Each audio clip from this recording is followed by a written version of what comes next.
This war is not far away, it is already affecting your money. How can something happening in the Middle East impact what I pay every day?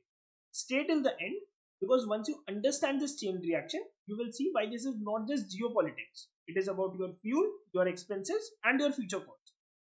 Most people think wars are distant, something you read about but don't feel. But when it comes to oil, distance does not matter, because oil connects everything. And when something disrupts the oil supply, it doesn't stay in one region, it spreads. The Middle East is one of the most critical oil producing regions in the world. Any tension, conflict, or disruption here creates uncertainty in supply. And in oil markets, uncertainty is enough to move the prices.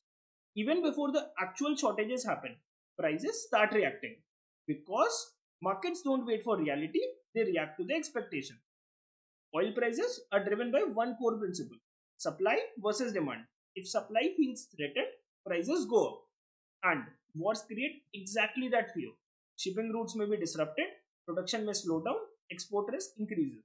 So, even a small escalation can trigger a price spike. Now, why is India vulnerable? India imports a large portion of its oil, which means when the global prices rise, India pays more. And this is where the chain reaction starts. Because oil is not just a fuel, it affects the transportation, manufacturing, logistics, electricity, which means almost everything becomes more expensive. So, how does this hit you directly? This is where it becomes real. If the oil prices rise significantly, petrol and diesel prices increase, transportation cost goes up, product prices rise, and slowly inflation starts creeping in. You may not notice it immediately, but over time, your monthly expenses will increase, your savings will reduce in real value, and your lifestyle becomes more expensive. At the same time, RBI may keep the interest rates higher, loans will remain costly, and economic growth may slow. But this is not just about fuel, it is a chain: war, oil, inflation, interest rates, market, your money.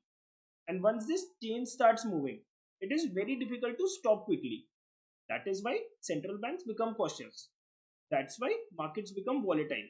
And that is why timing becomes critical. Most people think this doesn't affect me until it does. Because by the time petrol prices rise, inflation increases and expenses go up. The shift has already happened. Right now, this is still the early phase. But early phases are where the awareness will create the advantage. Because in finance, those who understand the chain early don't just react, they prepare.